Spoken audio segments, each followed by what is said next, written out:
एक बार फिर से आप सभी स्टूडेंट्स का स्वागत है हमारे गैलेक्सी पब्लिक स्कूल का यूट्यूब चैनल पर। आज हम लोग फिर से वही चैप्टर का जो पार्ट बचा हुआ था नॉर्दर्न माउंटेन्स का, उसका बारे में हम लोग पढ़ने वाले थे।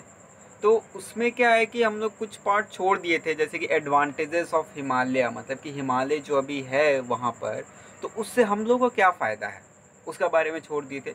इसके अलावा थोड़ा बहुत कुछ छूटा हुआ था, तो उसको हम लोग इस पार्ट में बस कवर करेंगे। तो देखते हैं कि हम लोग क्या क्या एडवांटेजेस था उसका बारे में। ठीक है, सो स्टार्ट करते हैं। तो सबसे पहले देखेंगे हम लोग यहाँ पर नॉर्दर्न माउंटेन्स का जो हम लोग का छूटा हुआ था, मतलब कुछ समझ सकते हैं हम लोग पार्ट 2 एक तरीका से। फर्स्ट वाला वीडियोस में तो हम लोग पूरा देख चुके थे माउंटेन्स का डिविजन्स का बारे में, किस तरीके से हम लोग माउंटेन्स को लैटरली किस तरीके से डिवाइड किए थे, फिर वर्टिकली कैसे डिवाइड किए थे, ये सारा चीज़ के बारे में हम लोग देख चुके थे। अब इसमें देखेंगे कि एडवांटेज ऑफ हिमालयाज, हिमालय का एडवांटेज क्या है।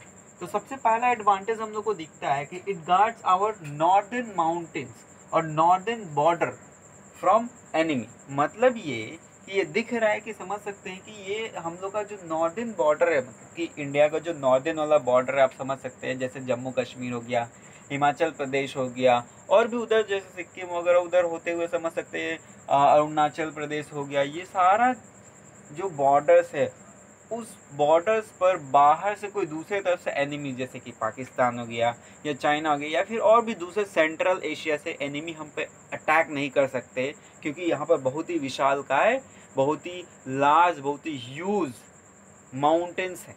और इसके कारण और वहाँ पे काफ़ी कोल्ड भी होती है, तो यहाँ पे इस वजह से वो लोग अटैक नहीं कर पाते हैं हम लोग पे। तो ये हम लोग को गार्ड करता है। इसके अलावा समझ सकते हैं it protect us from sewer cold wind coming from north. मतलब कि आप समझ सकते हैं कि जो नॉर्थ में, इंडिया का जो नॉर्थ में देख सकते हैं माउंटेन, उस पार जितने भी कंट्रीज है वो सारे के सारे कोल्ड कंट्रीज है, उस एरिया में कोल्ड विंड ब्लो होता है। इतना ज़्यादा कोल्ड विंड होता है कि वहाँ पर उसका ब्लो होने से उस एरिया का जो होता है पानी वगैरह जम जाता है, बर्फ़ बन जाता है। तो समझ सकते हैं कि उधर से जो भी विंड आएगा, अगर माउंटेन्स नहीं रहता, हिमालय नहीं रहता, तो इस पार आ जाता, तो ये एरिया भी काफ़ी कोल्ड हो जाता है और इधर भी पूरा बर्फ ही बर्फ रहता। हम लोग का जो इंडिया है पूरी तरीके से जम गया रहता, जैसे हिमालय पे जैसे कितना आइस वगैरह काफ़ी ज़्यादा, उसी तरीक़ा से। तो यहाँ पे खेती वगैरह भी उतना ज़्यादा अच्छा से नहीं हो पाता।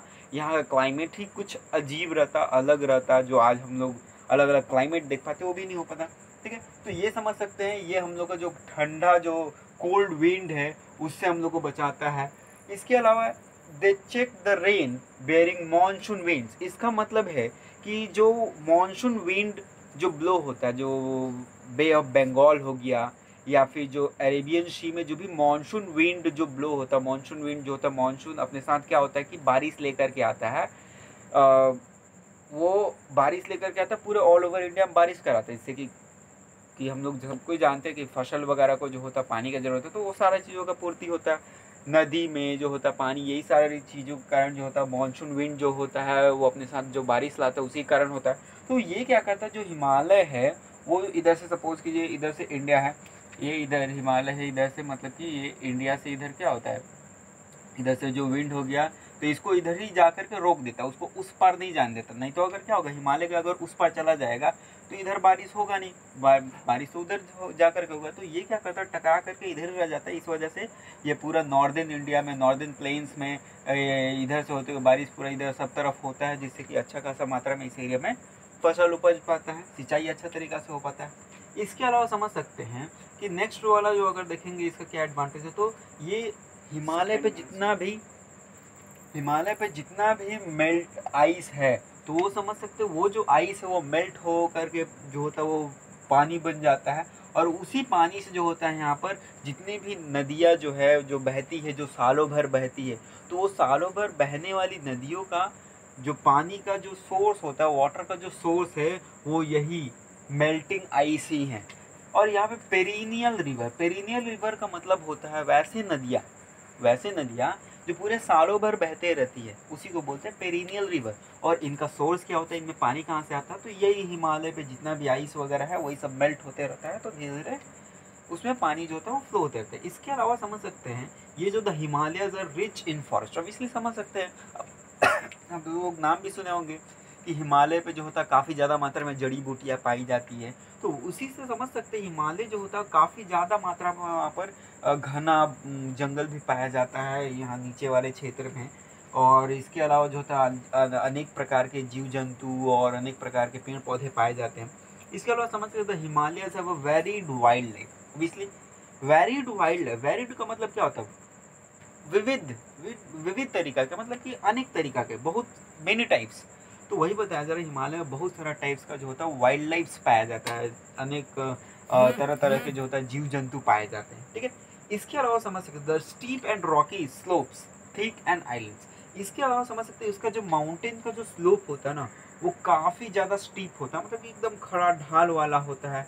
पूरा रॉकी स्लोप जो होता है उसका रॉकी मतलब पूरा रॉक वगैरह है।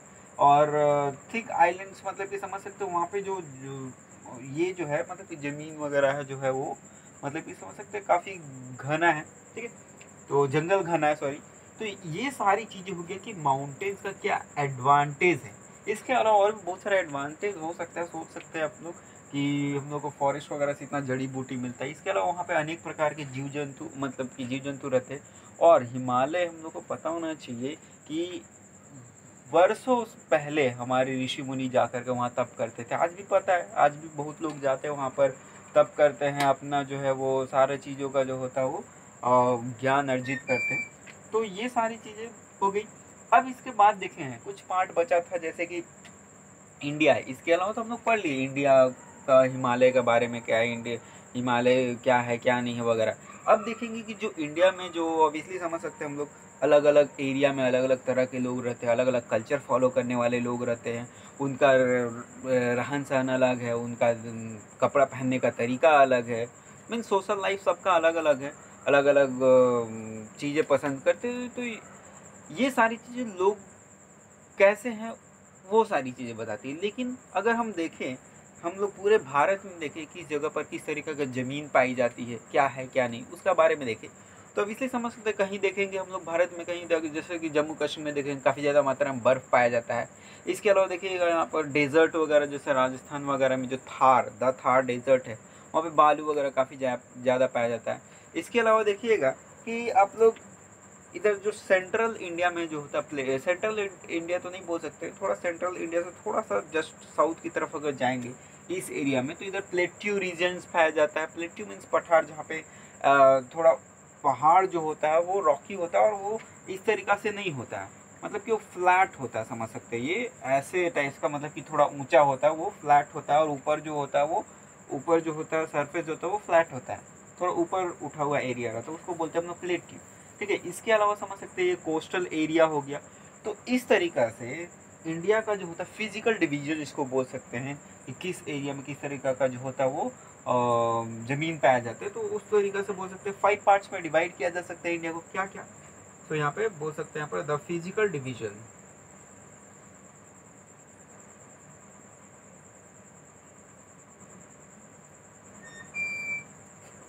The physical division.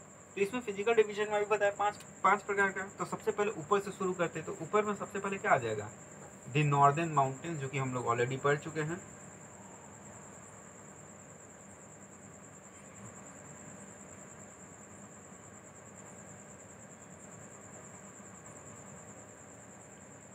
दूसरा आ जाएगा, थोड़ा सा और भी चाहिए तो उधर आ जाएगा हम लोग का, इधर वेस्ट साइड में जो वेस्टर्न डेजर्ट बोल सकते हैं, तो the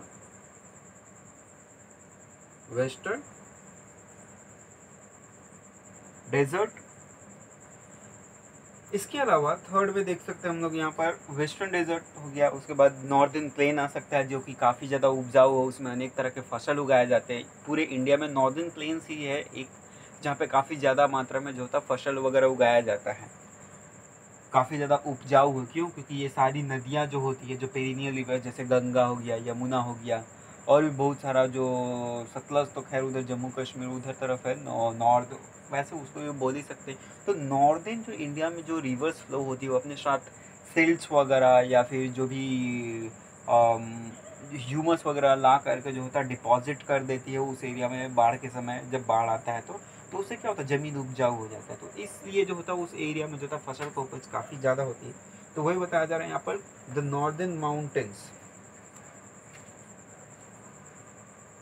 sorry the northern plains.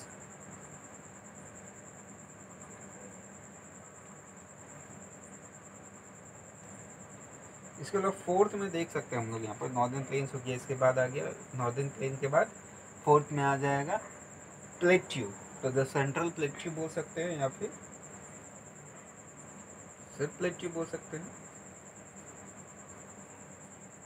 The plateau area, इसको रहने दीजिए।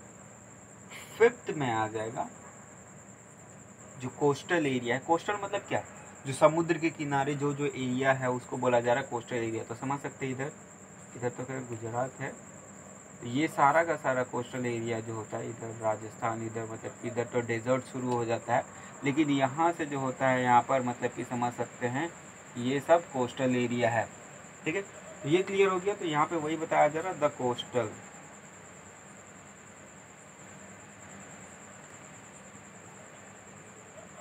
ठीक है, तो ये सारा चीज़ें आपको समझ में आ गया कि द कोस्टल एरिया, ये सारा चीज़ें क्या है। ठीक है, तो ये क्लियर हो गया कि क्या है ये नहीं। ठीक है, तो अब हम लोग जो होता है यहाँ पर ये पूरा क्लियर हो गया। नेक्स्ट क्लास में हम लोग जो होता है वो कुछ न्यू चैप्टर्स के बारे में पढ़ेंगे। ये चैप्टर आपका पूरा खत्म हो गया नॉर्दर्न माउंटेन्स।